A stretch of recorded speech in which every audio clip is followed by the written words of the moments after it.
প্রস্তুতি নাম্বার 1 হচ্ছে যত দুনিয়াবি কাজ আছে সেই কাজগুলোকে কমিয়ে ফেলবো। দুনিয়াবি কাজগুলো কি করব?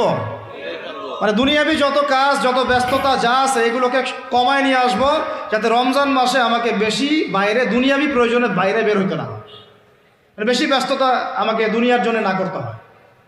মনে করেন যে আপনি চাইলে এখন যদি সামর্থ্য থাকে রমাদান এবং ঈদের বাজার করে রাখতে পারেন, কারণ লাইলাতুল কদর নষ্ট করে ঈদের বাজার, আর রমজানের অনেক রুহানিয়াত নষ্ট করে দেয় দুনিয়াবি বাজার ঘাট, তাই না? সবার সামর্থ্য হয় না, কিন্তু বড় বড় যে বিষয়গুলো আছে, বড় বড় খাবার, মৌলিক খাবার, এগুলো আপনি 2 মাসের জন্য বাসায় রাখতে পারেন যদি সামর্থ্য থাকে।